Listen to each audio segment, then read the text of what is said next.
Boa noite, igreja, que a paz esteja com todos. Amém? Amém. Abra sua Bíblia no Evangelho de João, capítulo de número 2, versículo de número 1. Evangelho de João, capítulo 2, versículo 1, nós leremos até o versículo 11. É a passagem que fala sobre as bodas de Caná, o primeiro milagre público de Jesus Cristo, onde ele transforma água em vinho durante um casamento. João, capítulo de número 2, versículos 1 ao 11. João, capítulo de número 2, versículos 1 ao 11. Na minha Bíblia diz o seguinte: 3 dias depois houve um casamento em Caná da Galileia, e achando-se ali a mãe de Jesus, Jesus também foi convidado com os seus discípulos para o casamento. E tendo acabado o vinho, obrigado, meu irmão, e tendo acabado o vinho, a mãe de Jesus lhes disse: eles não têm mais vinho. Mas Jesus lhe disse: mulher, que tenho eu contigo? Ainda não é chegada a minha hora. E então ela falou aos serventes: façam tudo o que ele disser. E estavam ali 6 talhas de pedra que os judeus usavam para as purificações, e cada uma levava 2 ou 3 metretas. E Jesus lhes disse: enchei de água as talhas. E eles as encheram totalmente, ou seja, até a boca. E então lhes determinou: tirem agora e levem ao mestre-sala. E eles assim fizeram. Versículo 9. Tendo o mestre-sala provado da água transformada em vinho, não sabendo de onde viera, mas os serventes bem sabiam, chamou o noivo. Versículo 10, e lhe disse: todos costumam pôr primeiro o vinho bom, e depois que já beberam fartamente, servem o vinho inferior. Tu, porém, guardaste o bom vinho até agora. E versículo 11, com este sinal, deu Jesus princípio aos seus sinais em Caná da Galileia, manifestou a sua glória e os seus discípulos creram nele. Amém? Você pode se assentar em nome do Senhor Jesus. Bom, hoje estamos falando do Evangelho de João. A título de introdução, algumas informações são relevantes de serem passadas. Esse relato das bodas de Caná é um relato que só aparece no Evangelho de João. Isso se explica, em boa parte, pelo fato de que o Evangelho de João ele é considerado pelos teólogos como o Evangelho não sinótico. Dos 4 evangelhos que nós temos na Bíblia, Mateus, Marcos, Lucas e João, Mateus, Marcos e Lucas são considerados sinóticos, e João é o único texto considerado não sinótico dentre os 4. Essa palavrinha sinótico, ela quer dizer com o mesmo ponto de vista ou com um olhar parecido, uma perspectiva parecida. Os textos de Mateus, Marcos e Lucas são, de certa forma, sim, parecidos. Marcos foi o primeiro evangelho a ser escrito e, ao que tudo indica, tanto Mateus quanto Lucas beberam de Marcos, consultaram Marcos para escrever os seus textos. Agora, o evangelho de João ele é diferenciado dos demais, e isso se dá pelo objetivo todo singular de João e pelo público também singular de João. Para que a gente entenda por que algumas informações só existem, por exemplo, no Evangelho de João, a gente vai dar uma passada rápida no público e no objetivo de cada um dos evangelhos e, obviamente, dos evangelistas. Se nós formos pela ordem em que os textos estão na sua Bíblia, saberemos que o primeiro evangelho que está escrito aí na sua Bíblia é o evangelho de Mateus. Mateus ele escreve para os judeus. O público de Mateus são os judeus. E qual era a tese de Mateus? Defender que Jesus era o rei dos judeus, o Messias esperado, o ungido lá do Antigo Testamento. E ele queria provar que os judeus haviam rejeitado o seu próprio rei, o seu próprio Messias. Marcos ele não escreve para judeu, ele escreve para os romanos. e diga-se de passagem, para a sociedade romanizada do primeiro século, que dava muito valor para o que você faz, não para o que você ensina. Por isso que no texto de Mateus a gente tem tantos ensinamentos, tantos sermões, e no texto de Marcos a gente tem menos, porque Marcos escreve para um público que não quer saber o que você fala, quer saber o que você faz. E Marcos dá ênfase às ações de Cristo, e ele apresenta Cristo não como um rei, pelo contrário, como um servo, sofredor, porém vitorioso. O Evangelho de Lucas ele é escrito para os gentios, gregos, Lucas era grego, e ele passa a visão da perfeita humanidade de Cristo. Vocês sabem muito bem alguma coisa sobre a cultura helênica, como eles estavam sempre procurando sabedoria, beleza e perfeição. Eles queriam saber aonde estaria o homem perfeito, o homem ideal, o homem pleno. E quando Lucas escreve seu evangelho, é mais ou menos como se ele dissesse: achei. Esse homem que os filósofos gregos procuram, esse homem que os artistas gregos pintavam em suas artes, eu achei. Jesus Cristo, ele é o homem por excelência. A plena humanidade se encontrava em Cristo. Agora, João não escreve nem para judeu, nem para romano, nem para gentio, nem para grego. Sabe para quem João escreve? Para o presente, para o passado e para o futuro. A mensagem de João é universal para todos os povos de todos os tempos. Por que a mensagem de João é universal? Porque para João, Jesus não é somente um rei, um servo sofredor ou um homem perfeito. Para João, Jesus Cristo é o próprio Filho de Deus. E ele escreve isso lá no Evangelho de João, capítulo 20, versículo 31. Ele fala: isso aqui eu escrevi para que vocês creiam que Jesus Cristo é o Filho de Deus e, crendo nele, tenham a vida eterna. Então, a gente não precisa nem pesquisar muito qual é o objetivo de João. Ele mesmo escreve. Eu escrevi isso aqui, para vocês acreditarem que Jesus é o Filho de Deus. Vocês creiam nele e vocês tenham a vida eterna. João tem uma tese a defender. Como que ele faz isso? Resposta: ele constrói o seu evangelho em uma estrutura de sinais, em uma estrutura de milagres. Ele separa alguns milagres específicos, e obviamente o maior de todos é o da crucificação. Existem, se não me falha a memória, 7 milagres pré-crucificação, a ressurreição, melhor dizendo, o grande milagre, e um milagre pós-ressurreição. E é em cima desses milagres que João escreve o seu evangelho e monta o seu argumento. Só que no Evangelho de João, como nós bem lemos aqui na nossa Bíblia, eu terminei a nossa leitura no versículo de número 11, onde está escrito: com este, deu Jesus princípio aos seus sinais em Caná da Galileia. Os milagres, João chama de sinais. E você sabe muito bem que o sinal ele não é um fim em si mesmo. O sinal aponta para outra coisa. Se você está dirigindo e você vê uma placa com um quebra-mola preto, você tem que olhar para a placa? Não.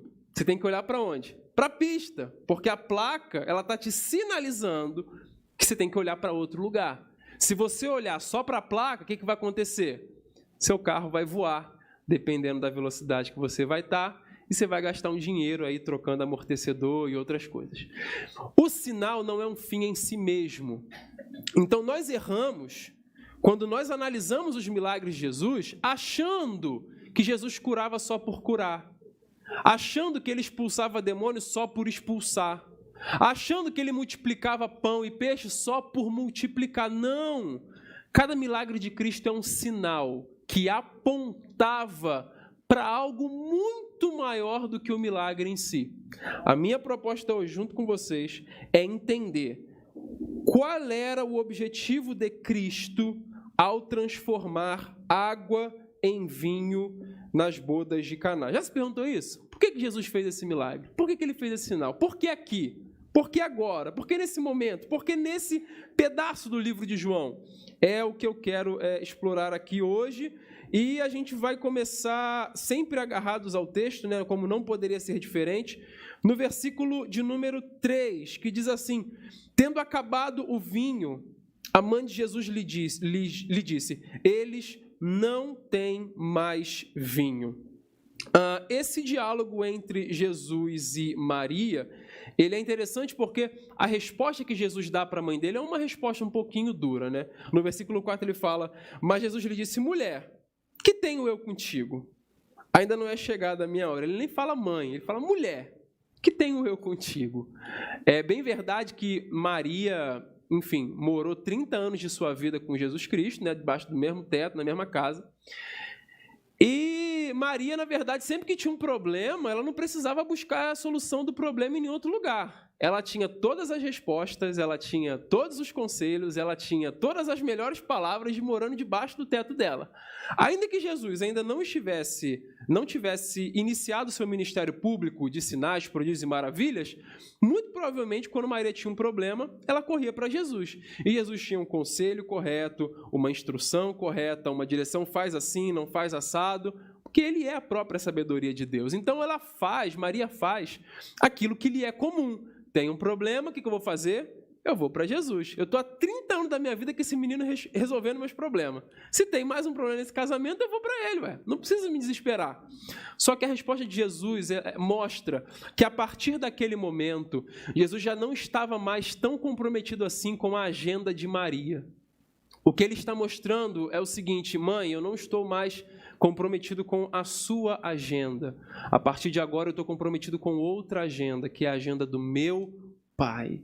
Jesus começa a se afastar da figura de Maria, e isso não é um fato isolado. Certa feita, mais na frente nos evangelhos, alguém vai falar, olha, abençoados ou bem-aventurados os seios que te amamentaram. Jesus fala, não. Bem-aventurados aqueles que ouvem a palavra do meu Pai e a praticam.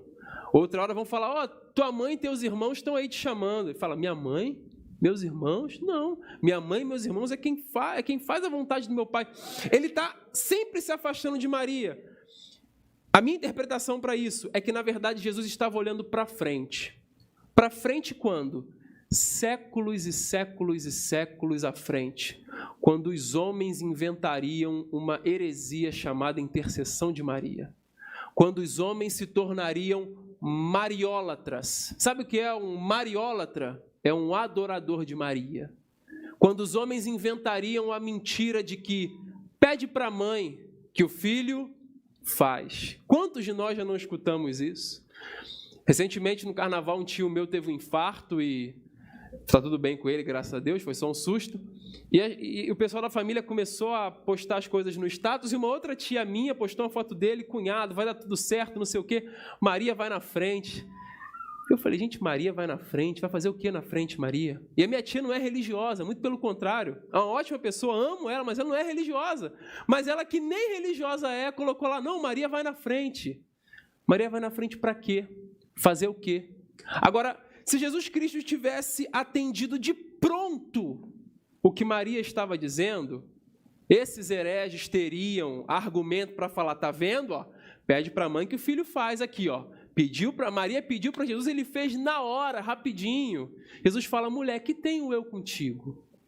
A grande verdade é que Maria não poderia levar crédito nenhum aqui. Jesus está dizendo, enquanto, Maria, você estiver no controle da situação, eu não vou fazer nada, porque eu só ajo, eu só opero, eu só vou começar a fazer mediante a vontade do meu Pai, Maria, e não na sua vontade. Agora, é interessante porque essa coisa de intercessão de Maria coloca Maria numa posição que não é dela, nunca foi dela e nunca será dela, que é uma posição de intercessora. Nós temos um filme maravilhoso no nosso cinema nacional que se chama O Alto da Compadecida. Você já viu esse filme? E você sabe como que Maria reina naquele filme. Maria manda e desmanda, ela faz, ela resolve, ela acontece, e aquilo é a imagem, vou ser redundante, é a imagem do imaginário social das pessoas acerca de Maria. Só que quando Paulo está escrevendo para Timóteo, na sua primeira carta, capítulo 2, versículo 15, se não me falha a memória, ele diz assim, porquanto há apenas um mediador entre o Deus e os homens, a saber, Jesus Cristo, o homem. Deixa eu te falar uma coisa, Maria não faz o meio de campo entre você e Deus. Não existe essa coisa de peça para a mãe que o filho faz. Não! O nosso único e suficiente mediador é Jesus Cristo, o nosso Senhor. Olha que interessante, a Bíblia diz que Ele é o nosso bom pastor, conforme João 10. Ele é o nosso mediador 1 Timóteo capítulo 2, ele é o nosso sumo sacerdote, conforme diz Hebreus, ele é o nosso Senhor, conforme diz Filipenses, ele é o nosso amigo, conforme João 15, ele é o nosso intercessor, conforme Romanos 8, e ele é o nosso Salvador, conforme Lucas 1:47. Sabe o que está escrito lá em Lucas 1:47? O cântico de Maria. A própria Maria cantou dizendo, sabe o quê? Minha alma engrandece ao Senhor, e o meu espírito se alegra em Deus, meu Salvador. Maria era tão pecadora quanto eu e você, carente da graça de Deus, e reconhecia em Cristo sua única fonte de salvação. Ao mesmo tempo que Jesus dá essa resposta dura para Maria, ela também entende a mensagem. Porque logo depois de Jesus dizer, mulher, que tenho eu contigo? Versículo 5, então ela falou aos servos, façam tudo o que ele disser. Maria pegou o seu banquinho, saiu de mansinho e falou assim, ó, eu estou vendo que se eu quiser que alguma coisa aconteça aqui, eu não posso estar mandando em nada. Pessoal, façam tudo o que ele disser. E é como se a Bíblia deixasse claro para a gente que Jesus fala, agora sim dá para eu trabalhar, Maria. Porque não é para você brilhar, Maria. Eu estou aqui fazendo a vontade do meu Pai. E é agora que o meu ministério começa. E eu vou começar a revelar a glória do meu Pai nessa terra. Quando Maria sai de cena, Jesus entra como protagonista e o milagre então começa a acontecer. No versículo de número 6, a Bíblia diz, estavam ali 6 talhas de pedra que os judeus usavam para as purificações. João Calvino, que foi um teólogo que eu consultei, diz que essa quantidade, 6 talhas, ela comportava água suficiente para 150 pessoas, ou seja, mais do que suficiente. E aí, existem 2 fatores aqui que autenticam, confirmam o milagre de Jesus. O primeiro fator, qual é? A quantidade. Meu amigo, se Jesus tivesse transformado uma garrafinha de 2 litros de água em vinho, quem é que não ia me dizer que aquela garrafinha estava escondida ali? Ele falou, fecha o olho aí, pessoal. Trocou a garrafinha aqui, tá aí o milagre feito. Agora, 6 talhas de pedra, uma quantidade absurda de água, não, isso não dá para ser fake, isso não dá para burlar, para maquiar, não. Esse é o primeiro fator que autentica o milagre, a grande quantidade de vinho que foi produzida. E o segundo fator é a ordem de Cristo no versículo de número 7, onde Jesus lhes disse, encham as talhas de água.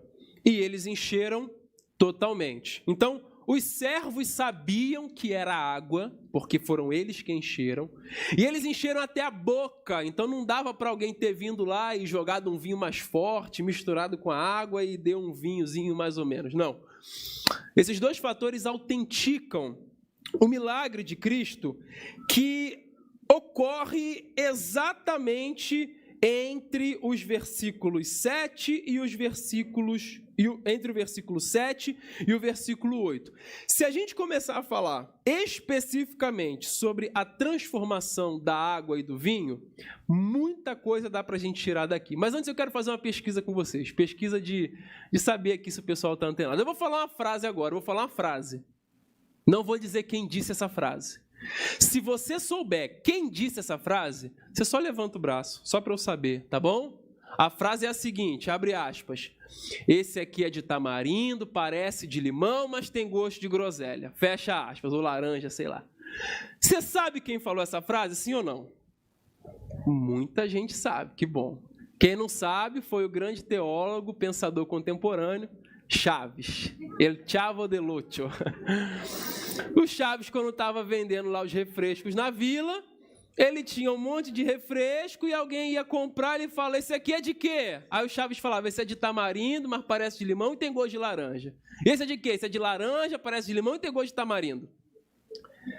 Percebam vocês que Jesus não mudou o cheiro da água. Vocês viram como eu estou congestionado, né? Jesus não mudou o cheiro da água. Jesus não mudou o gosto da água. Jesus não mudou a cor da água. Ainda que a água não tenha gosto, nem cor e nem cheiro, releva essa parte. O que Jesus fez foi transformar a própria composição molecular da água. Aquilo que era H2O, agora é...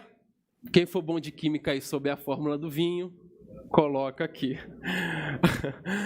Quem souber aí, dá um Google depois em casa, a fórmula do vinho. O que eu quero mostrar para vocês é que esse texto que nós estamos lendo não tem a ver nem com água e nem com vinho. Preste atenção, esse texto não é sobre água e nem sobre vinho. Esse texto é sobre o poder de Deus para transformar. É sobre isso que o texto está falando. A gente olha para a água, olha para o vinho e perde o principal, que é o poder transformador de Deus, que não transforma somente o lado de fora, as aparências, mas ele vai na estrutura, na essência daquilo que ele está transformando. Ele muda a própria composição da coisa. A proposta de Cristo não é te melhorar, a proposta de Cristo é te transformar. Não é fazer de você um ser humano melhor, é fazer de você uma criatura nova, uma coisa nova.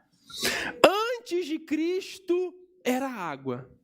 Depois de Cristo, já não é mais água, é uma coisa nova. O milagre de João 2 está totalmente relacionado com a conversa de João 3. Qual foi a conversa de João 3? Ei, Nicodemos, você precisa nascer de novo. Você precisa ser uma nova criatura, senão você não vê o reino de Deus. O milagre de João 2 apontava para a conversa de João 3. A proposta de Jesus não é te dar um vocabulário melhor. A proposta de Jesus não é fazer você se vestir de maneira mais decente. A proposta de Jesus não é mudar os ambientes que você circula, não! É pegar você que é água e transformar você em vinho, em uma coisa nova. Não é simplesmente melhorar, modificar, alterar. É transformar. Dentro desse contexto, água e vinho são dois elementos que apontam, respectivamente, para a morte e para a vida. Vocês sabem muito bem que na época de Jesus não tinha SEDAI, não tinha tratamento de água, e a água era perigosa nos dias de Cristo. Era perigosa. Você vê, por exemplo, Paulo escrevendo para Timóteo, dizendo: Timóteo, não toma somente água, mas mistura com um pouco de vinho, por causa das suas constantes enfermidades. O álcool presente no vinho serviria como uma espécie de bactericida, agente purificador da água. Segundo Calvino também, eram 10, para cada 10 medidas de água, colocavam uma medida de vinho, justamente para que o álcool matasse as impurezas. Então, muito provavelmente, a água que aqueles servos colocaram nas talhas era uma água parada, suja, infectada e que continha em si morte. Essa água apontava para a nossa situação fora de Deus. Conforme diz Efésios capítulo 2, versículo 1, nós estávamos mortos em nossos delitos e pecados. Éramos inimigos de Deus, filhos da ira, alvos da justiça de Deus, desobedientes até o fim, e éramos por natureza pecadores.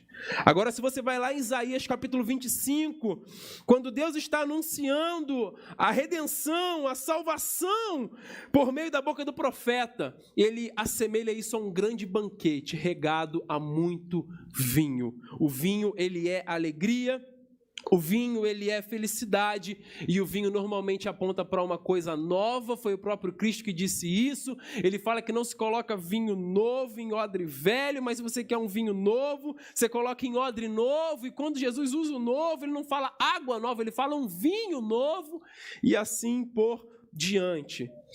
Transformar água em vinho apontava para a grande obra de Cristo, que é dar vida a homens mortos. Simples assim.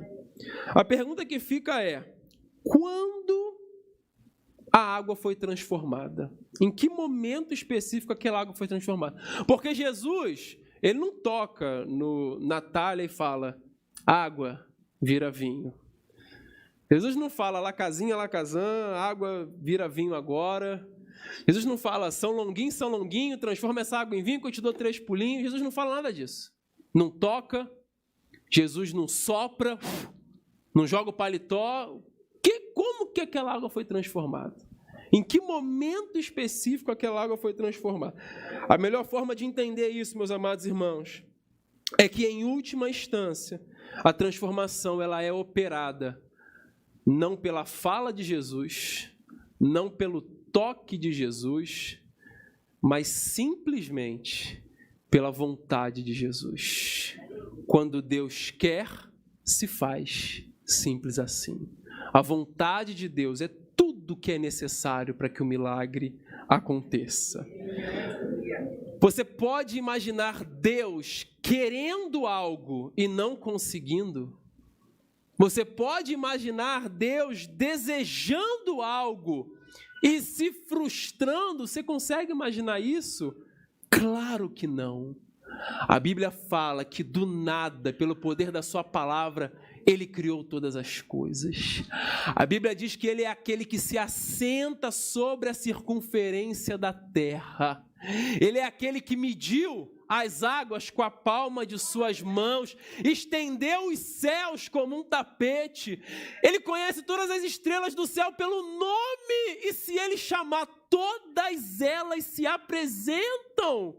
No Salmo 50 ele diz assim, se eu tivesse alguma necessidade, eu nem te diria, porque minha é a terra e tudo que nela há. O salmista dessa vez fala assim, levantai-vos, ó portas, as vossas cabeças. Levantai-vos, ó portais eternos, para que entre o Rei da Glória. Quem é esse? O Rei da Glória é o Senhor dos Exércitos. Ele é o Rei da Glória. Deixa eu te perguntar uma coisa. Você viu a água em algum momento resistindo à vontade de Deus aqui? Não quero virar vinho, não. Quero continuar sendo água. Pelo amor de Deus, meus amados irmãos. Quando Deus quiser te arrebatar para uma nova vida, Ele vai te arrebatar. Quando Deus quiser varrer os teus pecados, Ele vai varrer. Quando Deus quiser te transformar numa nova criatura, Ele olhar no relógio e falar assim, eu dou mais 5 minutos para essa palhaçada e depois eu laço ele para o meu reino, Ele vai fazer. Olha para a história de Paulo. Ele respirava ameaças de morte contra os cristãos. Ele estava no caminho da perseguição, quando a Bíblia diz, de repente, brilhou do céu uma luz que jogou ele com o rosto em terra. Se você pegasse todos os homens do primeiro século e colocasse do mais provável de ser convertido para o menos provável, sabe onde é que Paulo estaria? No final da lista. Ele era o menos provável de ser convertido. Mas quando a voz de Cristo invade aquele coração dizendo, Saulo, Saulo, por que tu me persegues, meu filho? Aquele homem fica 3 dias orando, jejuando, e Jesus converte o principal perseguidor da igreja. Se Cristo fez com Paulo, não vai fazer com você? Que não é isso tudo? Claro que vai fazer.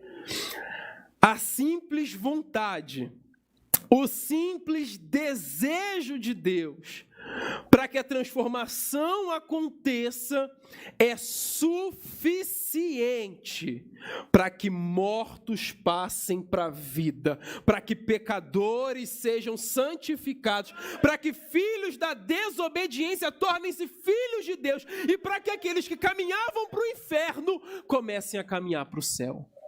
Basta Deus querer. A nossa conclusão está especificamente no versículo de número 10. Depois que Cristo dá então a ordem para que aqueles servos tirassem do vinho das talhas e levassem até o mestre-sala. E o mestre-sala chama o noivo e diz assim: meu amigo, me explica um negócio. Todo mundo coloca primeiro o vinho bom, o vinho mais forte. E depois que o pessoal já está meio alegre, já está meio alto, eles pegam o que resta do vinho, dá uma diluída na água, faz um vinhozinho mais leve para render, coisa e tal, e serve. Mas você fez o oposto. Você guardou até agora o melhor vinho. Deixa eu falar algo para você. Dizem por aí que a vida começa aos 20. Outros dizem que a vida começa aos 30. Outros dizem que os 40 são os novos 30.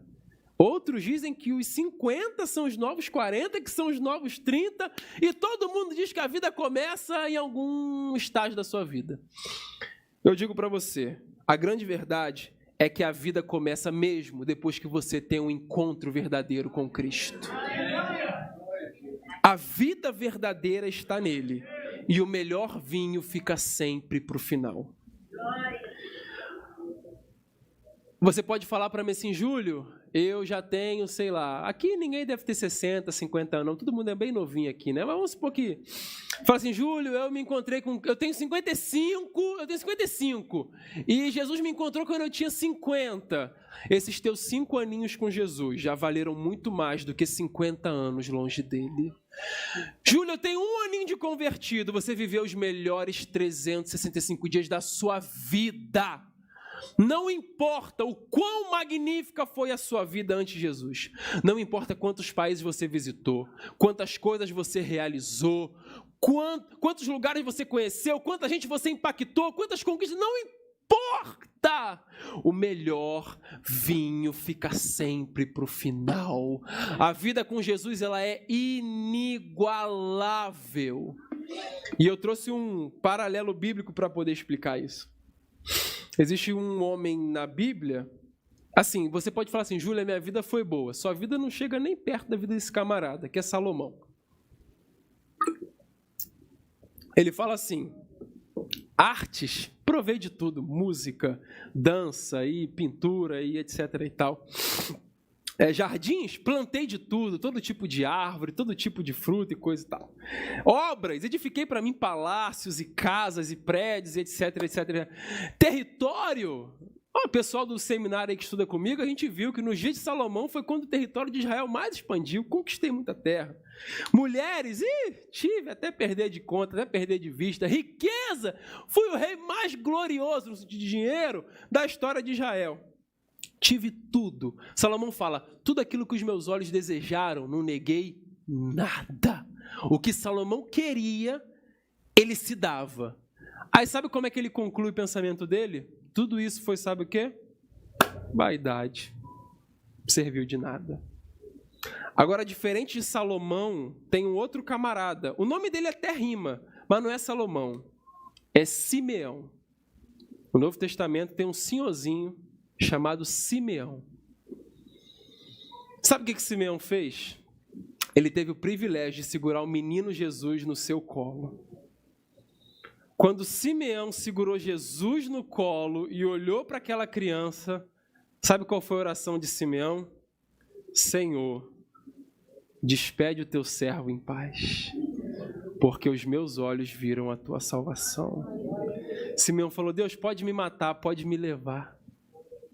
Pode acabar com a minha raça. Isso aqui, Deus, ver, olhar nos olhos da tua salvação, Eu já zerei a vida.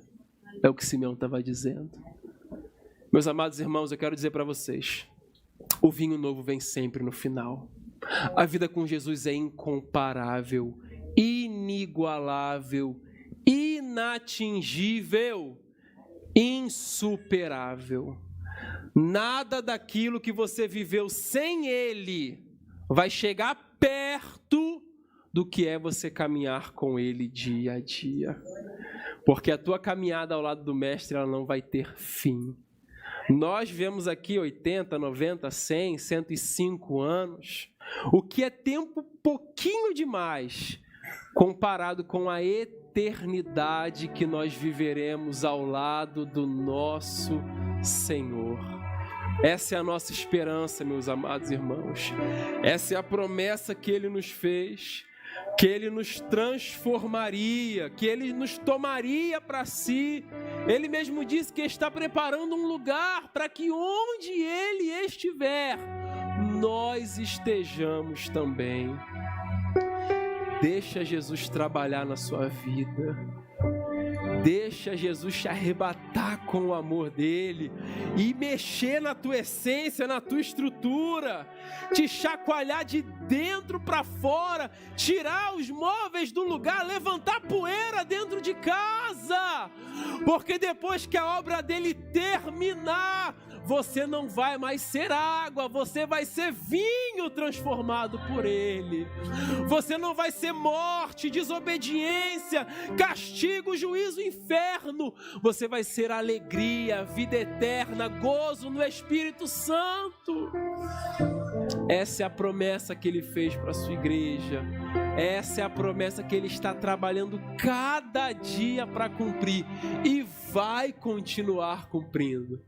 Porque operando Deus, quem impedirá? Nem eu, nem você e nem ninguém.